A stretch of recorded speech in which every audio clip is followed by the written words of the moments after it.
How is Dumpy Pants like the Mustache Man?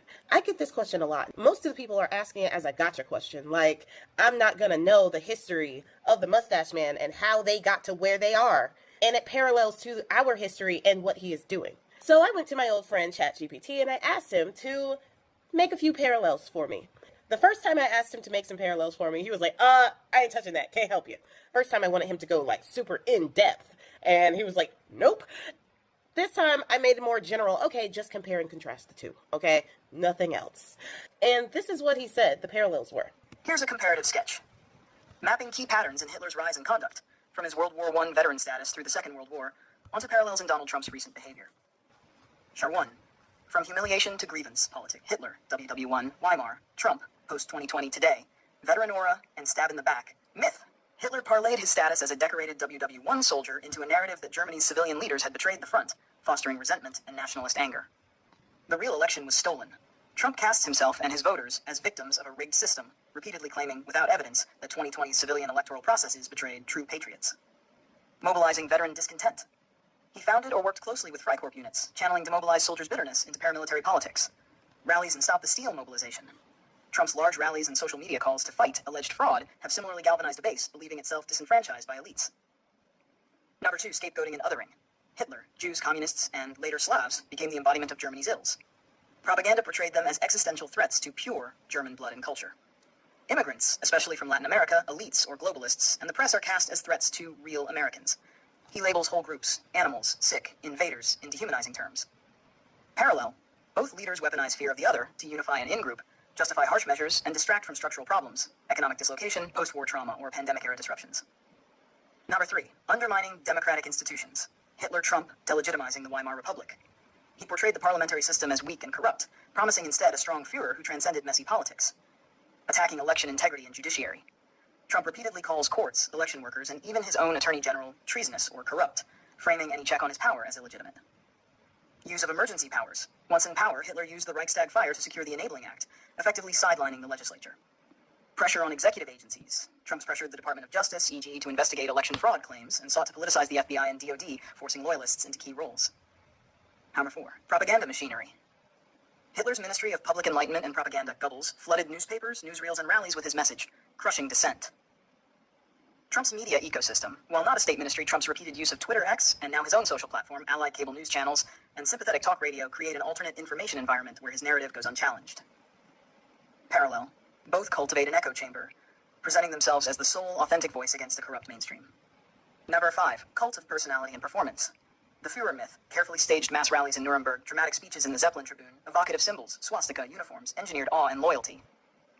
The Trump show, high-production rallies, flamboyant gestures, ball cap, don't tread on me flags, MAGA chants, social media theatrics, each reinforcing his singular status as America's leader. Number 6, violence and intimidation, brown shirts and SS, paramilitary wings that intimidated opponents, disrupted meetings, and enforced party discipline. Militia endorsements. While Trump did not command an organized force, his rhetoric, fight like hell, and post-rally exhortations directly preceded the Capitol breach. He has at times praised armed groups, e.g., the Proud Boys, and refused to condemn violence unequivocally.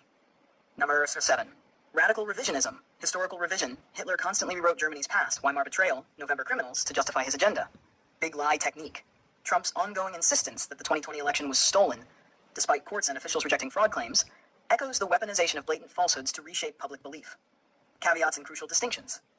1, scale and ideology. Hitler's regime pursued genocide and total war. Trump's electoral insurgency, though dangerous to democratic norms, has not, to date, advocated systematic extermination. 2, context. Post-WW1, Germany was in economic collapse and systemic humiliation. 21st century America is, while deeply polarized, stable in its institutions and wealth. 3, levels of power. Hitler moved from agitator to absolute dictator. Trump, so far, remains subject to elections, courts, and a free press. Why this matters. Studying these parallels helps us see how certain rhetorical and organizational tactics, grievance-driven narratives, scapegoating, institutional undermining, media manipulation, can erode democratic and pluralistic norms. Recognizing the warning signs early, before catastrophic outcomes, is crucial to preserving open society and preventing any drift toward authoritarian rule. Now, that was pretty scathing, I'm not gonna lie. And he didn't even mention that Trump is getting rid of DEI programs and bringing back segregation policy, which states like Alabama are already using to resegregate their schools. So we are seeing parallels to Yahtzee Germany, but we're also going back to the 1930s in America as well. So 1930s 2.0 for America is going to be a lot worse if people don't pay attention to what's going on. And it's very important for us to know our history and know what's coming, because we need to know how to combat this. And for some of us, we also need to know when it is time to go. The biggest problem with Trump and a lot of the rhetoric that he is putting out, othering literally everyone but rich, white, Christian, heterosexual, cis males, is that if he can do that, if he can bring back segregation, if he can take away DEIA programs, which literally help everyone but that subsect that I've just mentioned, then he can other everybody. If he is successful in othering everybody, then that means that their rhetoric, which is going to become more and more hostile to everyone but that subsect, is going to become more and more accepted. Look at how they're treating the Hispanic population.